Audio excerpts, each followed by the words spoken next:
The Temple of Time is among the most iconic landmarks in the world of Breath of the Wild and Tears of the Kingdom. By taking such a recognizable place from Zelda's history and shattering it, with crumbling stonework, missing walls, and the mossy hulls of Sheikah Guardians outside, it tells the story of Hyrule at large, a broken kingdom.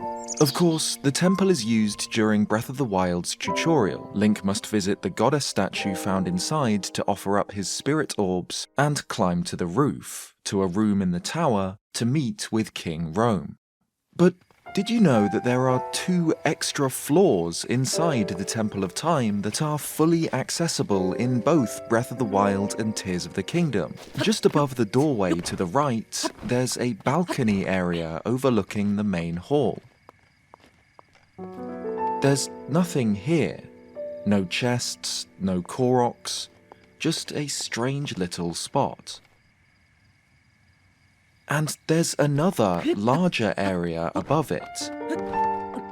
A small room with a sloped ceiling formed from the roof outside, and a more open space against the front-facing windows. Again, there's nothing here in either game, which I think adds to its charm.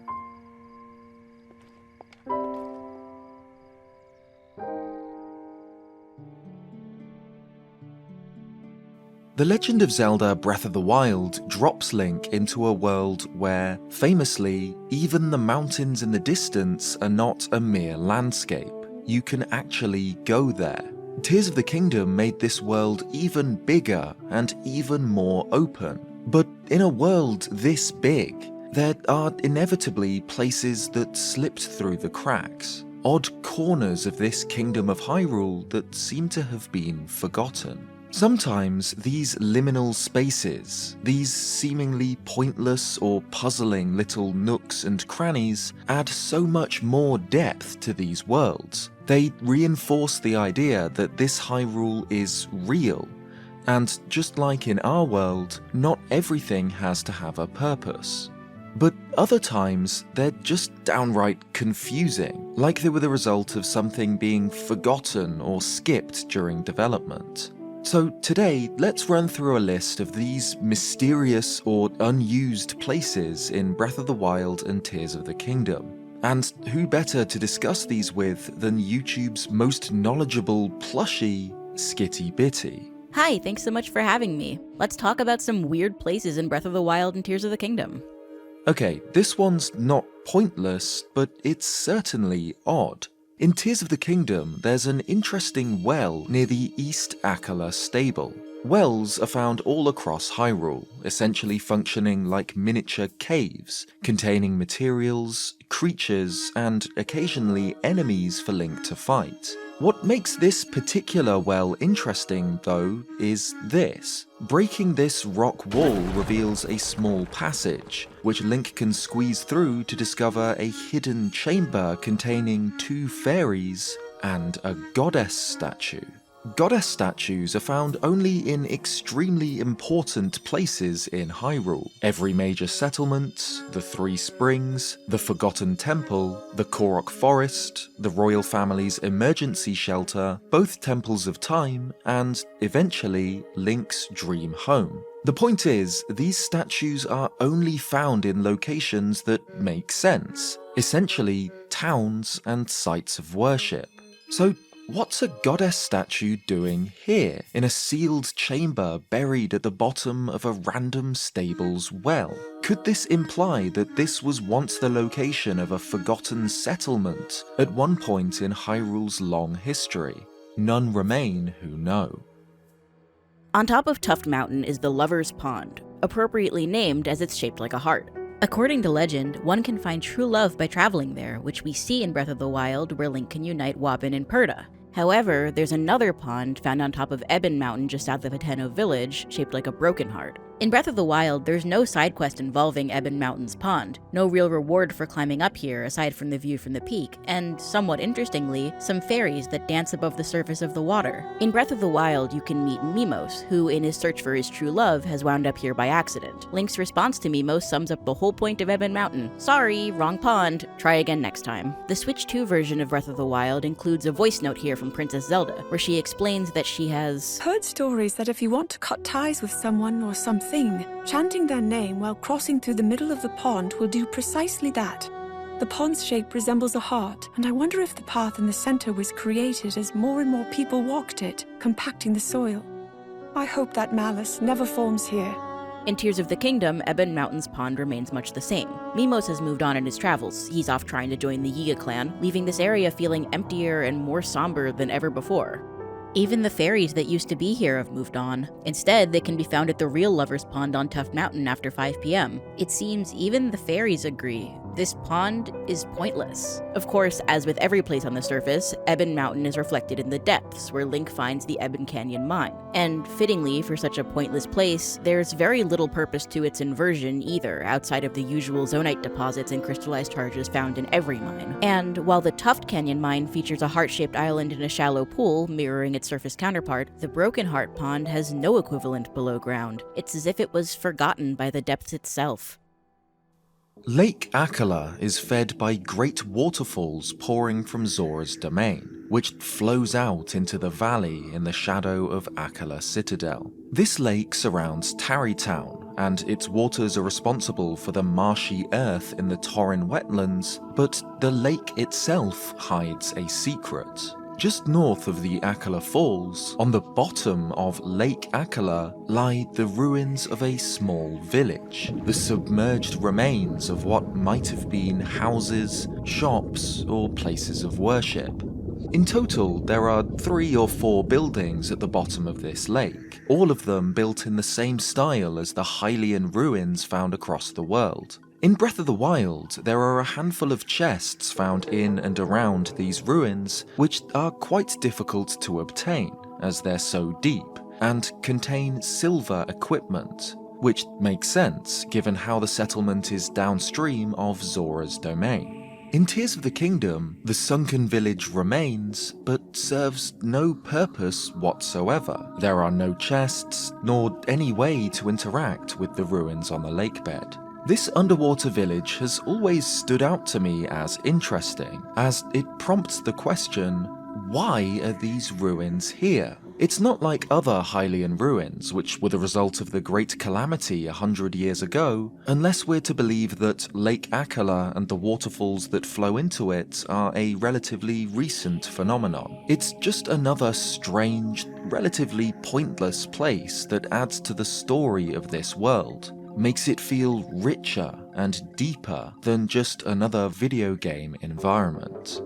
Tears of the Kingdom's depths are a mirror image of Hyrule's surface. While flipping the map upside down was undoubtedly the easiest way to create such a vast subterranean world, it resulted in more than a few strange-looking places that serve no purpose whatsoever, just misshapen rock formations where the terrain above has been inverted. An example of this can be found beneath Spectacle Rock, a feature of the mountain range that separates the Gerudo Desert from the rest of Hyrule. Spectacle Rock itself is, of course, a reference that calls all the way back to the very first Legend of Zelda game on the NES. Named for its resemblance to a pair of glasses, it hid the entrance to Level 9, the game's final dungeon, where Ganon lay in wait. Ever since, Spectacle Rock has both appeared directly and been referenced throughout the Zelda series, in A Link to the Past, Ocarina of Time, The Wind Waker, and more. And it's suitably important in Breath of the Wild, featuring not only a Sheikah Tower, but serving as the firing platform for the divine beast Va Naboris, once Urbosa takes aim at Hyrule Castle. In Tears of the Kingdom, Spectacle Rock is used in one of the photograph side quests, serves as the arena for boss fights against a rare stone talus in Igliok, and contains multiple caves, so it retains some of its importance from the previous game. What lies below Spectacle Rock, however, is far less interesting. Spectacle Rock is reflected as an underground lake, and the ring-shaped bog which surrounds the stone talus on the surface has become a gigantic stone pillar. But aside from a couple of zonite device caches and a small enemy mining camp, there's nothing of note down here. Even stranger, this giant pillar contains a cave, seen here on the minimap, an incredibly enticing secret spot mirroring the island where the stone chalice sits on the surface. By climbing onto the raised stone in the lake, Link can find the cave entrance, and inside he finds absolutely nothing. There's a raised platform he can climb up to, but that's it. The cave is completely empty. The existence of this cave is strange in and of itself. There aren't really any caves in the depths, but it's even stranger when we consider the original secret of Spectacle Rock, the subterranean hideout of Ganon himself. But this secret cave at the heart of Spectacle Rock in the depths serves no purpose whatsoever. What a letdown.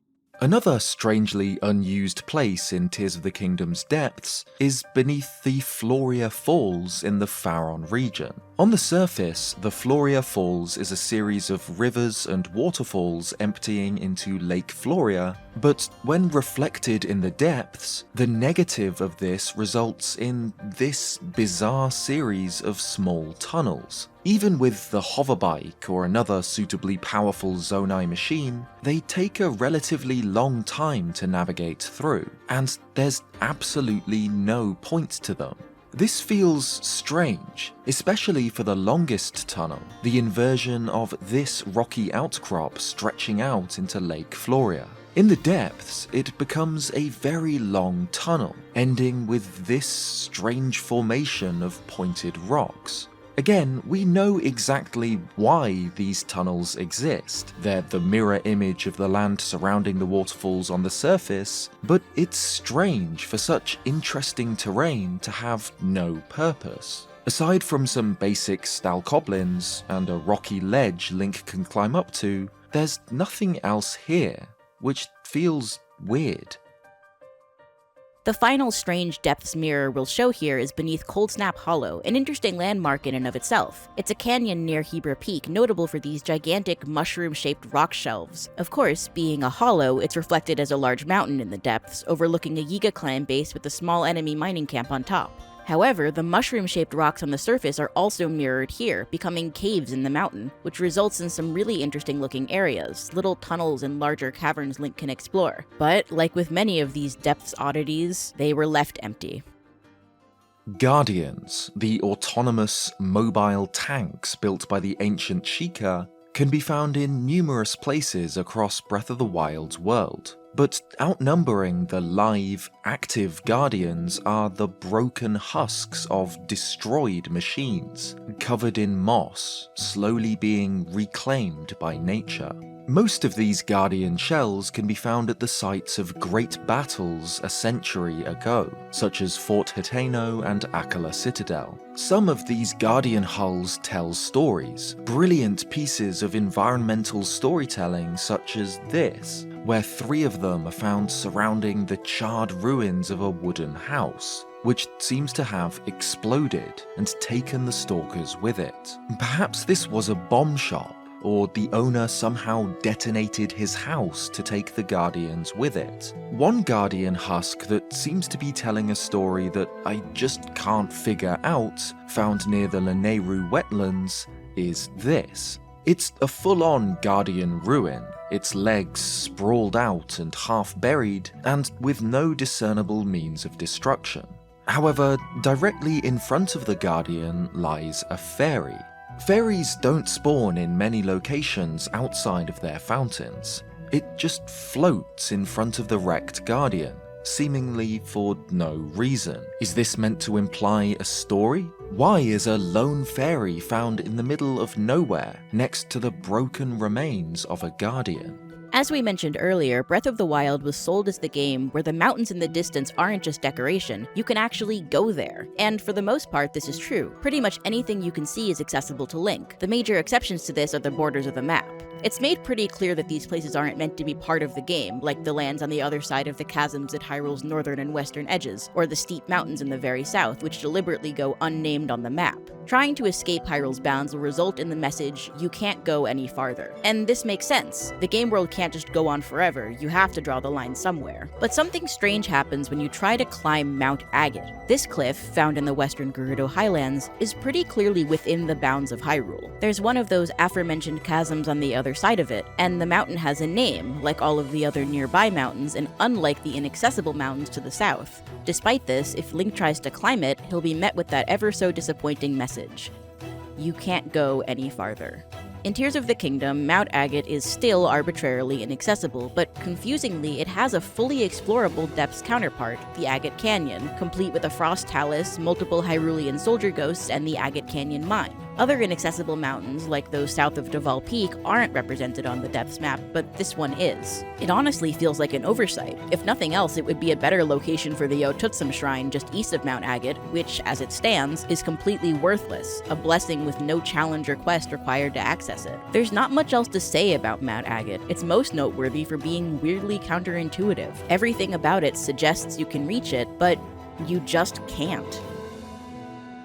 Another oddity on the map's edge can be found in the very north of the Akala region, west of the Lome Labyrinth Island.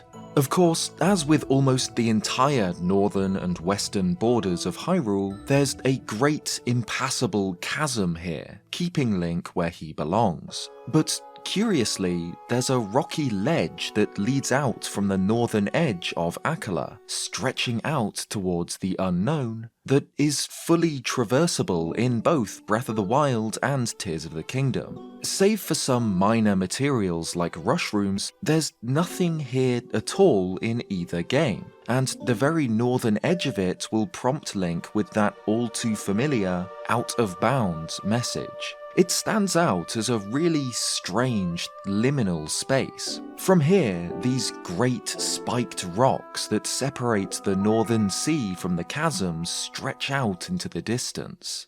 And while there's absolutely nothing of value here, no enemies, no chests, no Koroks, it's one of my favourite places in Hyrule, if only for the view.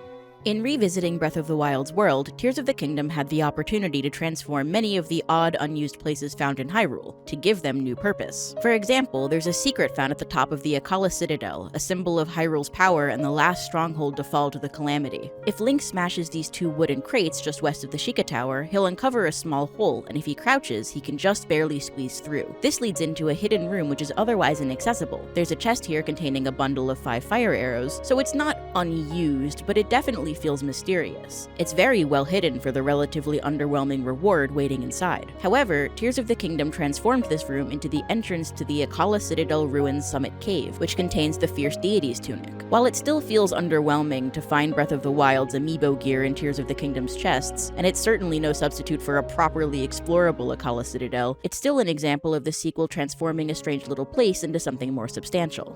The Hateno Village silo is a similar example. In Breath of the Wild, Link can of course enter the silo through the door at the base, but also by climbing a ladder on the side, and crouching through a small doorway closer to the top. This leads to an otherwise inaccessible area, a raised wooden platform looking down into the main silo room. There's no point in doing this. There's what appears to be an old bed, perhaps suggesting someone's sleeping up here, but it serves no actual function. Tears of the Kingdom gave it meaning, however, as Link is required to access this raised platform to eavesdrop on Cece as part of Hateno Village's mayoral election questline. On the other hand, there are examples of Tears of the Kingdom just deleting these places from existence rather than transforming them, like this cave. Of course, the sequel expanded Breath of the Wild's world not only with the addition of the Sky Islands above and the depths below, but caves too, claustrophobic tunnels hiding enemies and treasure.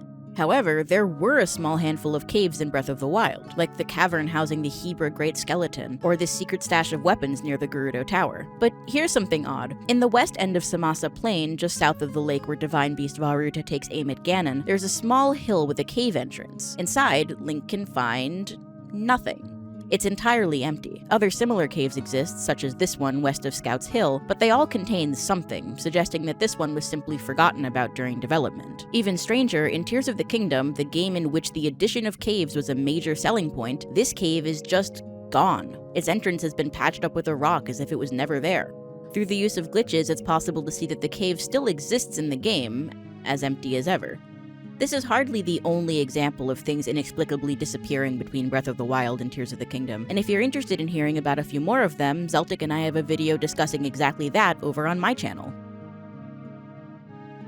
Thanks for watching this video. If you liked it, leave a like, and subscribe if you haven't already for more Zelda content. A huge thank you to Skitty Bitty for joining me on this one. Be sure to check out their channel for the other video we made together. I also need to shout out the channel Any Austin, who makes all kinds of videos showing off these sorts of weird liminal spaces, not just in Zelda, but other games too. Cheers guys, and I'll see you next time.